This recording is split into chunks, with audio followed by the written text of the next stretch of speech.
Crítica y libertad encontrarás aquí. Nadie se calla si tiene algo que decir. De noche y sin maquillaje pronto vamos a estar, pues ya comienza a alzar. Con Gaby López Trejo. Buenas tardes, estamos en Politicando con, soy Gabriela López Trejo y es un gusto saludar a la diputada Silvia Garfias, quien nos comparte nuevamente aspectos de su vida personal, lo cual le aprecio mucho. Y bueno, pues quiero empezar preguntándole qué es lo que la llevó a la elección de la carrera en primera instancia de periodismo. ¿Por qué periodismo y no otra carrera universitaria? Silvia, gracias. Muchas gracias, Gaby, gracias también a Politicando por el espacio. Fíjate que yo durante todo el tiempo que estudié en la universidad, la licenciatura en Comunicación Medios Masivos, que muchos la conocían en ese entonces todavía como MMC, decían mientras me caso, ¿no? Era el comentario común. Yo jamás pensé dedicarme al periodismo. Jamás me pasó por la idea. Yo, todos los trabajos que hice con compañeros de la universidad iba más orientada al tema de la producción. Y después ya con Emilio, como te decía en la ocasión anterior, yo tuve que estudiar y ya con Emilio en la escuela, que me acompañaba todos los días, pues para mí era mucho más fácil poder combinar la tarea de madre con estudiante. Y entonces cuando al final ya de la carrera nos pidieron que hiciéramos un cortometraje. Y entonces el cortometraje pues era todavía en latas, ¿no? No como ahora que ya puede ser digital, y eso costaba muchísimo dinero. Entonces me tocó conseguir prácticamente así todos los patrocinios, ¿no? A nombre de mis compañeros de equipo y de todo, ¿no? Lo que nos íbamos a gastar en comida, en las luces, en las latas de la película, en el revelado, en los artistas, en las locaciones, etcétera. Y creo que pusimos 30 pesos cada quien, que fue lo que nos faltó para completar, entonces nos fue bastante bien en patrocinio.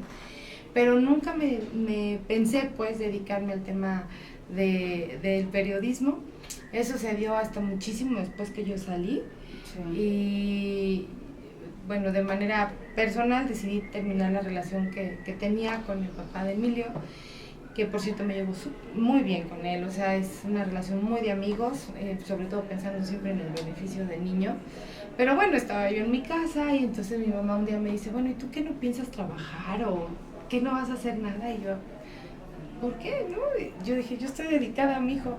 Me dice, sí, pero pues ya tomaste una decisión, pues ahora tienes que salir y trabajar y mantener a tu hijo. Y entonces así como que ahí me cayó el 20, dije, caray, la decisión no nada más era terminar la relación, ¿no? Sino también la responsabilidad. Y entonces me puse a buscar trabajo. Me acuerdo perfecto que hablé a Radio Grupo, sí, que fue el único medio en ese entonces que me tomaron la llamada. Me contestó Alberto Viveros y me dice, mira, no tenemos vacantes, pero si quieres venir a traer tu currículum y pues ya veremos con el paso del tiempo. Bueno, entonces todavía dije, mamá, no hay vacantes. Me dice, no, pues inténtalo. O sea, si no hay vacantes y encima no llevas tu currículum, pues como, bueno, pues ya ahí voy. Y me acuerdo perfecto que estuve esperando 2 horas porque venía el tema de la producción y que empezaban el programa. Y pues para mis pulgas 2 horas de estar esperando afuera. Entonces hablé y dije, bueno, díganme si me van a atender o no. Y si no me van a atender, pues ya me voy. Y no, sí, perdón, ya me atendieron. Y yo no sé qué fue, pero hubo clic, ¿no? En la empresa. Y entonces Alberto me dice, oye, pues vente mañana a prueba. Muchos me decían, vas a estar 6 meses a prueba, aquí hay que picar piedra para poder entrar a Radio Grupo, etcétera. Bueno, para no hacerte el cuento largo, en 15 días yo ya estaba trabajando, ya había firmado mi primer contrato. No me habían dicho que iba a ser reportera. Yo grababa cápsulas, ¿no? Las cortinillas de entrada y salida del programa, las efemérides, el estado del tiempo y cuestiones de esas. Y grababa los cortes de cada hora de la información que llegaba de los reporteros. Hubo cambios ahí internamente en la empresa, gente que salió porque iba a trabajar a otro lado. Y entonces un día llegaron y me dieron las grabadoras de aquel entonces todavía grandes con cassette. Pues ten, muchachita, y esta es tu agenda. ¿Y eso con qué se come o qué tengo que hacer? Pues esta es tu agenda de actividad y te vas a reportear. Y sí, me fui para atrás, dije, ¿y esto cómo se hace? y llegué a mi primera rueda de prensa, lo tengo perfectamente memorizado, era con Carlos Abascal, que en paz descanse. Él era presidente de un organismo empresarial, si recuerdas, Coparmex, a nivel nacional, estaba en Aguascalientes, habían convocado rueda de prensa, y entonces pues yo creo que a todos los periodistas, reporteros nos pasa al principio. Yo llegué y pues todo el mundo veía, ¿y esta de dónde viene? ¿Y esta qué hace? ¿No? Y me senté y dije, ¿y ahora qué hago? Pregunto, no pregunto, si pregunto, ¿qué pregunto? ¿Dónde se pone la grabadora? ¿Cómo se graba? Y luego con 50 botones que traía la grabadora y que yo ya no sabía cuál era para el teléfono, cuál era para el micrófono. Y bueno, pues ya, como sea, creo que todos quienes empezamos en esta carrera periodística nos enfrentamos a eso. Y pues ya empecé a hacer mi pregunta y creo que fue mi primera pregunta incómoda, al menos no gustó. Sé que después hubo llamadas para quejarse, ¿y quién es esa muchachita que nos anda preguntando cosas que no debe? Y entonces ahí fue donde le encontré el gusto, y a partir de ahí pues ya fue el trabajo periodístico. Pues mira lo de que viene uno a enterarse, ese fue el gran salto que después abrió brecha entre ahí viene Silvia Garfias. Era hay rueda de prensa y los ponentes nada más estaban esperando que no llegara la Garfias, porque luego a alzarse y hasta pero hasta le agarrabas gusto a pararte. Me acuerdo que te parabas. Ahí alcanzar a poner la grabadora. Sí, como para agarrar aire. Ahí les voy. Y ahí viene la Garfias. Y desde entonces la polémica. Pues fíjate que tengo muchas anécdotas que pudiera contarte de muchas entrevistas a muchos actores, políticos, estrellas, actrices, líderes sociales. Y hay momentos y hay noticias que para mí fueron muy satisfactorias, ¿no? Que fueron un reto en su momento. Hubo temor en algunos otros, sí, ¿por qué no? Cuando ocurrió la balacera, no me di las consecuencias de dónde estaba, y cuando me di cuenta pues estaba a un lado de los sicarios poniéndoles la grabadora a ver qué decían. Entonces después dije, caray, tengo un hijo.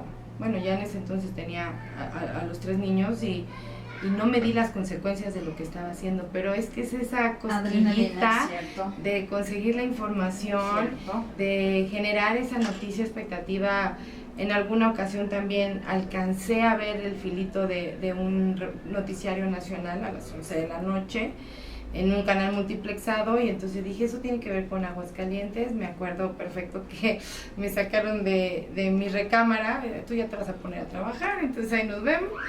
Y sí, efectivamente me quedé hasta las 5 de la mañana hasta que no armé la nota completa, porque esa era mi responsabilidad con la empresa. Ya en ese entonces era Infolínea, y a mí me gustaba generar pues esa información, conocer y saber, y eso pues creo que quedó ahí en el anecdotario. ¿Ha habido alguien en tu historia que te haya intimidado?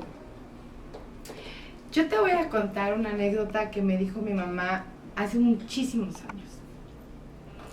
Cuando empecé en la carrera periodística, y después también cuando, y a lo mejor va a estar mal y voy a excederme en lo que voy a decir, pero sí me ayudó, tú que estás estudiando psicología, a lo mejor me vas a entender. En algún momento que yo le decía, ay mamá, es que me da como miedo preguntar o que me vayan a contestar, y pues yo me conozco, ¿verdad? No voy a aguantar una mala respuesta o una mala palabra. Y entonces ella me dijo, todos los seres humanos somos iguales. Y si tienes alguna duda de eso, o si sientes que alguien te impone o que pueda generarte miedo, pues solamente imagínatelo en la privacidad de cuando va a hacer sus necesidades fisiológicas.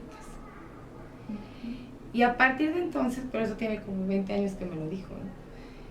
La verdad es que sí lo creo. O sea, yo creo que no hay seres humanos de primera ni de segunda. Además, eso a mí me indigna, y eso es lo que he tratado de evitar. Que no hay ni ciudadanos de primera ni ciudadanos de segunda. Debe haber todos, para todos, en la misma igualdad, en las mismas oportunidades, en la misma posibilidad de acceder. Desgraciadamente en este país no es así, pero yo sí creo que todos los seres humanos que nacemos, tenemos la oportunidad, pues debiéramos ser y tener las mismas condiciones. Entonces ya a raíz de eso, pues nunca he reflexionado, esta persona me intimida, esta no. no. Nunca, nadie No. te puso nerviosa que dijeras, ay, Bueno, sí, o sea, sí hubo ruedas de prensa que lo que me daba pendiente era excederme y cuidar mucho, Sí, no se caer. veía, Silvia se No, veía. sí, de verdad, no caer en el libertinaje en el que desafortunadamente caen algunos compañeros, que creen que por tener una pluma, por representar algún medio, trabajar por algún medio, pues pueden escribir sin fundamento, sin pruebas, y lanzan acusaciones y hacen parecer una noticia verdad, y afectan y dañan no nada más al personaje público, o a la persona, o al actor, a la actriz, al deportista, al líder social. Todo el sistema que Afecta envuelve a la el sistema institución. mismo, porque entonces no estamos alcanzando la libertad, estamos cayendo en un tema de libertinaje en el que yo no estoy de acuerdo. Entonces, ese equilibrio de buscar la verdad, sin invadir además una esfera que ya no es de nuestra competencia, que lo que tiene que ver con lo público y el dinero público, adelante, por supuesto, porque además es decisión de nosotros estar en el servicio público, en una representación.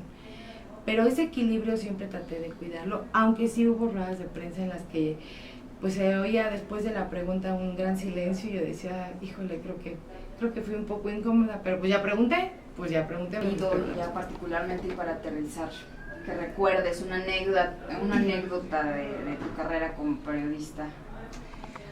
Pues hubo muchas, me indignó, me conmovió, y bueno, a lo mejor no debiera hablar de eso, cuando se supo el tema de la ciudad de los niños, ¿no? La enfermera que lo denunció. Cuando entrevisté a la enfermera, sí me conmovió y mucho y me indignó.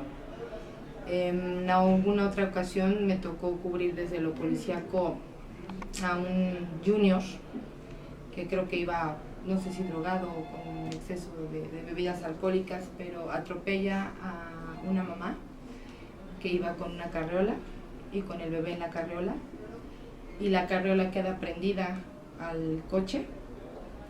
La mamá pues fallece en el instante, ¿no? Por el golpe. Pero no contento, este junior no se paró y todavía llegó a un siguiente tope donde pasó, se regresó. En ese momento cae la carriola con la bebé y todavía pasó por encima. Entonces, pues haber cubierto ese tipo de noticias es impactante, porque es la vida de un ser humano, ¿no? Pero además ver cómo sin el menor remordimiento todavía hizo el coche para atrás y volvió a pasar para que no quedara duda del atropello, y eso me indignó muchísimo. Hay muchas historias. Cuando un 10 de mayo recuerdo que fui a entrevistar, yo quería hacer algo diferente, encontrar nuevas historias en este Aguascalientes que tiene muchas, y fui a entrevistar a las mujeres que viven, que están presas en el Cerezo para mujeres. Y bueno, todas las historias que cuentan ahí, ver que estaba una de ellas con un bebé de 6-8 meses. Yo te decía en la ocasión anterior que yo soy una creyente absoluta y defensora de la lactancia materna. Sí. Y este bebé ya iba a llegar a la edad en que lo iban a separar de su madre, porque no es sano que crezcan en ese ambiente, al menos así lo tienen considerado. Entonces, pues la iban a separar, y pues eso fue muy conmovedor. O historias de mujeres que sufrieron tanta violencia por parte de sus parejas que no tenían el más mínimo remordimiento de haberlos asesinado. Entonces, yo en aquella ocasión y siempre pienso, ¿a qué grado sufrieron la violencia para no tener remordimiento alguno de haber acabado con la vida de la pareja? Y así me lo dijeron. Yo estoy aquí porque maté a mi marido, y si estuviera vivo, lo volvería a matar. Entonces, eso me impactó, porque me imagino, y bueno, me hablaron de violaciones, y me hablaron de vejaciones, y una serie de atropellos a la integridad. Y más creo que ni siquiera alcanzó a dimensionar a qué grado de violencia estuvo expuesta esa mujer para no sentir remordimiento. Historias como que las parejas, los hombres, les dicen a sus mujeres que se echen la culpa en el tráfico de drogas, y después, no, pues como tú eres mujer, yo te voy a sacar, mi reina, rápido, ¿no? Y las dejan refundidas y nunca más vuelven a saber de ellas. Y ellas por amor, y hay un libro que se llama Mujeres que aman demasiado, entonces hay muchas historias de ese tipo y yo te podría contar Ok. 1000 más, ¿no? Son 10 años de carrera. Por último, ya para dejarte, sé que tienes una fila, estás en Martes Ciudadano. Martes Ciudadano, vengan por Todas las favor al personas. Congreso con los diputados del PAN, el Martes Ciudadano. Ya solo para dejarte y para cerrar por hoy el tema, ¿hay algún episodio en la legislatura que haya sobrepasado tu asombro en relación a lo que has vivido como periodista? ¿Algún episodio que digas, esto sí que no lo había visto? ¿En qué sentido? O sea, En el sentido humano de que como funcionaria hayas visto algo que digas, esto sí que no me había tocado verlo. ¿cómo lucran con la pobreza algunos actores políticos? Eso es lo que no lo había visto yo, no lo había vivido. Vi la necesidad social, vi la necesidad de justicia y vi la carencia que tienen las familias, sí, pero no la forma como llegan a lucrar con eso, como condicionan hasta un plato de frijoles. Y eso me indigna además. Por eso he impulsado y creo en el tema de la reforma a la Ley de Desarrollo Social. O sea, porque no podemos estar condicionando programas sociales y los apoyos a gente que de verdad le busca hoy, mañana, tarde, por un lado, por otro, y no tiene posibilidades de acceder. Y está inmersa en un círculo vicioso. Y me indigna mucho que se utilice que las personas que tienen la posibilidad, que están al frente de un programa, de un gobierno, lucren con esa pobreza. Eso es lo que no lo había visto como periodista, al menos no así. Vi la necesidad, sí, vi el hambre, sí, pero no vi la otra parte y que además no estoy de acuerdo. Te agradezco mucho el tiempo y la confianza de compartir cosas tan personales. Muchas gracias, Gaby, gracias a Politicando. De noche y sin maquillaje los vamos a dejar.